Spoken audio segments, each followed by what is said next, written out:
We are close to completing the infrastructure study that we discussed at the third public meeting. We have enlisted the help of experts in city planning, traffic management and strategy and wastewater treatment to help us build informed views of the implications of further residential development at the end of the Whangaparoa Peninsula. One of our findings is that the land between east of Whangaparoa Township and the end of the peninsula that is already zoned for development is enough to support Auckland targets for growth for the next 30 years. When we created the video with the Monopoly Board back in June 24, we highlighted that without any new zoning or new availability of land for zoning, there is already provision for at least 1,400 homes to be built in the Gulf Harbour area alone here on the peninsula. Our video showed some of the sites around our community where at some point we should expect to see new residential development. Of course, since the time of that video, we have seen some of the hard-to-avoid realities that the end-of-year announcement from Watercare imposes, and that may serve to slow down the activity for the next few years. However, some of the developments are well underway, and we thought it would be of interest to our community to get a little insight into how they are progressing. We thought we would also try to speak to the developers themselves and get some insight into the kind of communities they are building and ultimately how that may affect the existing context of Gulf Harbour. 88 of those homes are being built as part of the development that Hopper Developments are leading at the Hobbs Bay Estate. Some of us were able to attend their first open day on the 4th of August last year and take a walk around the area.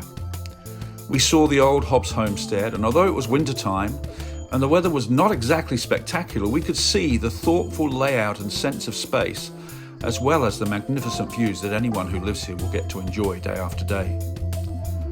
Looking at what is mostly bare earth at the Hobbs Bay Estate, it is hard to imagine how this will all look when almost 100 homes are built in place and being lived in.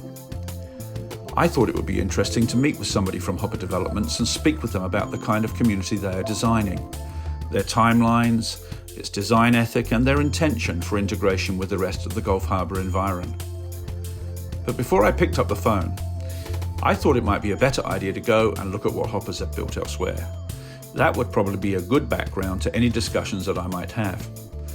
And so, on a hot summer day in January, I made my way to Marsden Cove, which is close to 2 hours drive away, about 140 kilometres from Gulf Harbour. We set off at 7 a.m. and after passing through the Brynderwyns, we soon came to the State Highway 1 turnoff by the GAS station for those of you who are familiar with that part of the country. It was a short drive from there to Matariki Drive, and we stopped for a coffee at a cafe next to a 4 square which seemed to serve what appeared to be quite a large marine community. It was a very relaxed atmosphere in a way that Auckland rarely is, and in the early morning sun we talked with a few people before making our way to the car and final kilometre or so of our journey to Marsden Cove. Everything felt very peaceful. Some wetlands on our left and some new homes on our right and yacht masts in the near distance, all in the shadow of the mountains on the other side of Whangarei Harbour. The setting is exquisite. We met Shana, who is the marketing manager for Hopper Developments, and sat down to learn a little of the Marsden Cove development. What I was really interested in learning was not the actual details of the homes and waterways, but more about the kind of developments that Hopper Developments have created and the communities that have eventuated. Shana talked about the layout and design of Marsden Cove, but it was very obvious that she was very motivated to help us understand the communities that she is now part of and which are a feature of all the developments that Hoppers have created. We walked around some of the beaches that have been created around the cove, and we came across a lot of people out walking, running and enjoying cycle rides with their families. The beaches in particular looked very inviting, and I was surprised to learn that anyone is welcome to use them. Marsden Cove does not have barrier arms with pin codes and security systems to keep people out. The pathways in front of all of the homes are all available not just to residents to walk down and enjoy, but for everyone to participate in. Shana knew an impressive amount of information about the water quality and the unique locks that have been created to maintain the different water levels that enhance the overall situation. Anyone is welcome to swim or fish around these waterways. There is a lot of green space, a lot. At 9:30 a.m. in the morning, there were not a lot of people using them, but Shana pointed out the Bream Bay Youth Camp, which not only uses the green spaces but also takes kayaks out onto the waterways and uses the beach close to their facility. It would be easy to think that all of this is sales patter from Shana, but it didn't feel like it.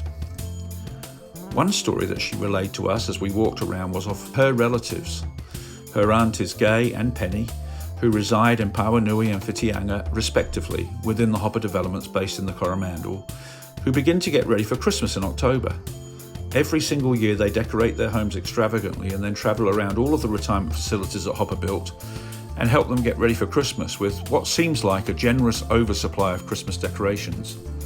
Shana clearly adores her aunties and sometimes is involved in helping them to do this. These communities are connected. Penny then opens her home up to anyone in Whitianga who'd like to visit, and along with other like-minded people, hosts them in her home to spread some Christmas cheer. This community element of the Hopper proposition seems very important to Shana, and it takes some time to realise that this is not a bias or focus on Hopper communities, but in the wider communities in which their developments have been placed. Personally, I found this very encouraging.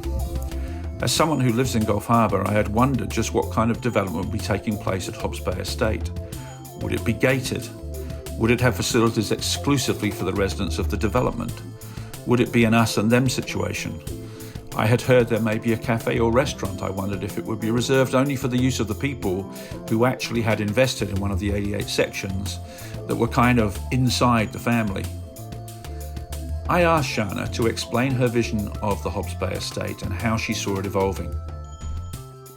I'm Shana Hopper and I'm the Sales and Marketing Manager for Hopper Developments.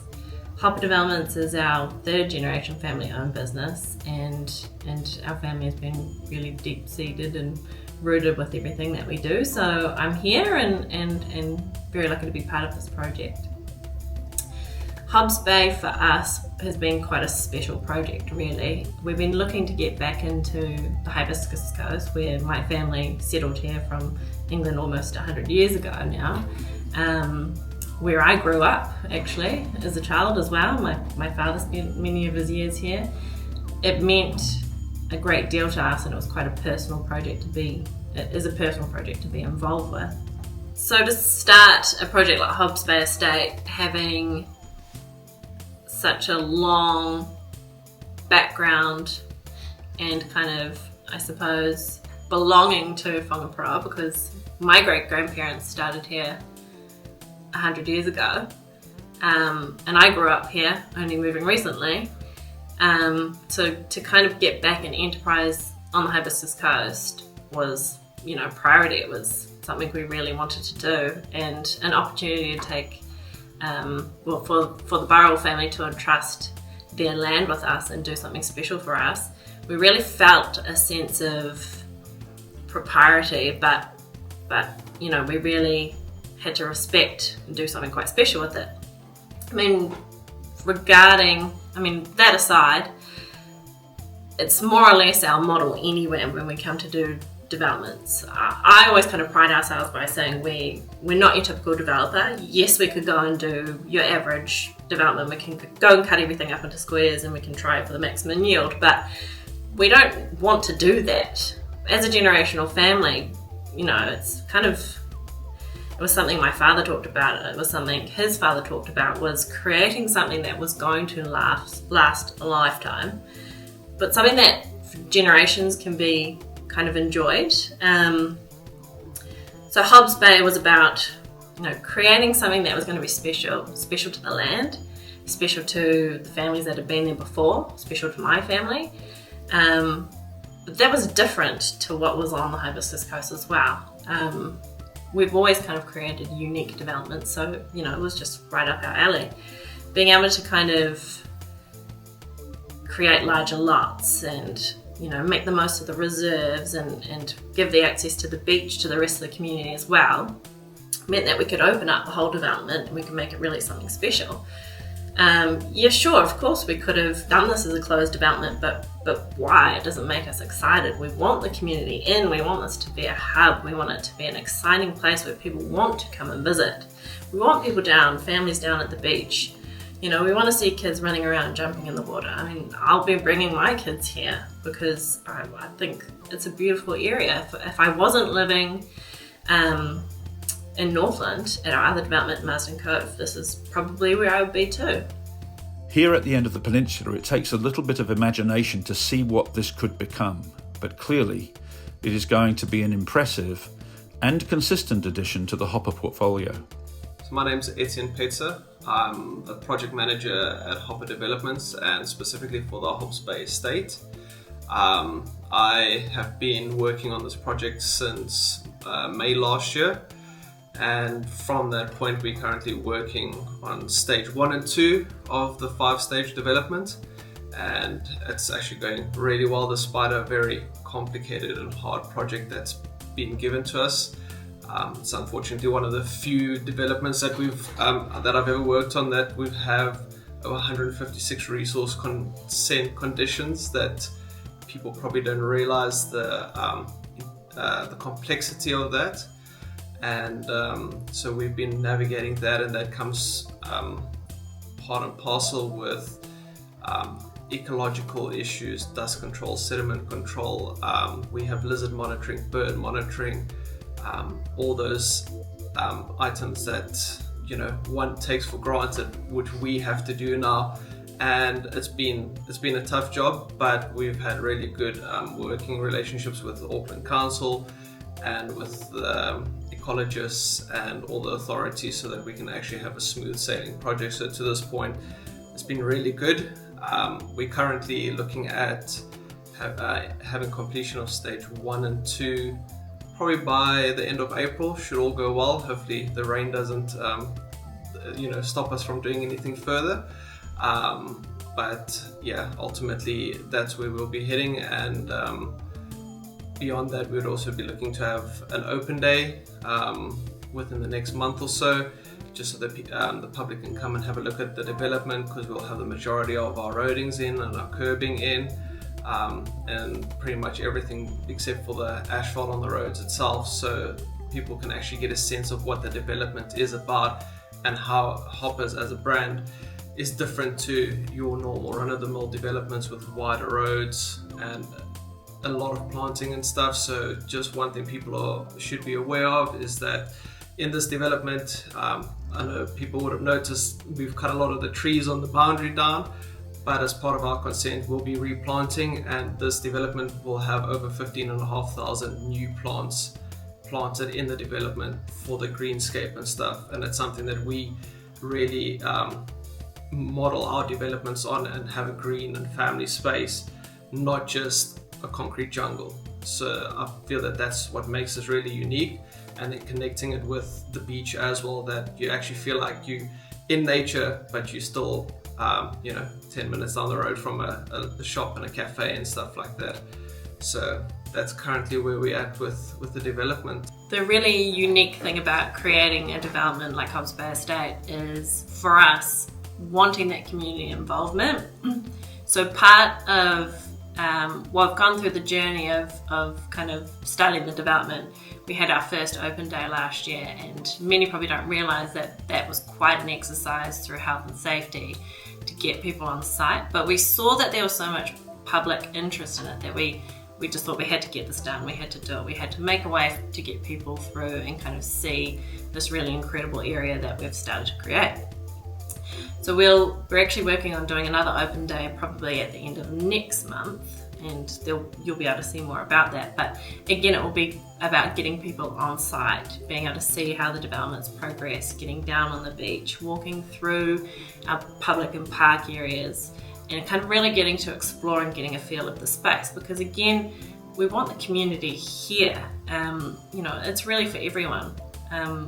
Not only is it for the residential development, but you want more. You want the people. You want everyone there and enjoying it and really kind of owning the space. So even if you're not interested in perhaps buying a section or building a new home, come and have a look for yourself. I'd love to see you there. I really want to share the area for you because it is just beautiful. It's really stunning. We're in such a lucky position in Auckland to be able to bring this to you and bring this to the Hyperseas Coast. As I walked around the Hobbs Bay Estate, I was intrigued to see the original homestead sitting amongst all the busyness of the construction traffic. My mind wandered to think about the stories that these trees and these buildings could tell, the changes that have taken place over the time since they were built back in the 1960s. Etienne told me they had found records of invoices and transactions from that point in time. The homestead was built in 1868 with invoices dating back to 1966. It seems pretty special that they would find a way to keep this homestead and even feature it as a place where people can come and enjoy some time with friends as they enjoy some lunch or a coffee and some time for some conversation and respite.